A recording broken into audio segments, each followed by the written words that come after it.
জামাতের তো এখন বিএনপির মতো বন্ধু দরকার নাই। আচ্ছা, যে সে নিজে ক্ষমতা নিতেছে দুদিন হ্যাঁ, পরে।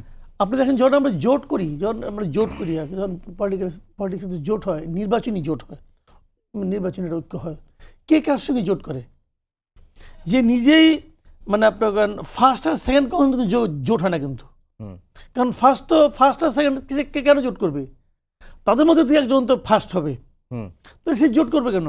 জোট হবে কি থার্ড আর ফোর্থের, জোট হবে সেকেন্ড আর থার্ডের, অথবা সেকেন্ডের সঙ্গে ফোর্থের।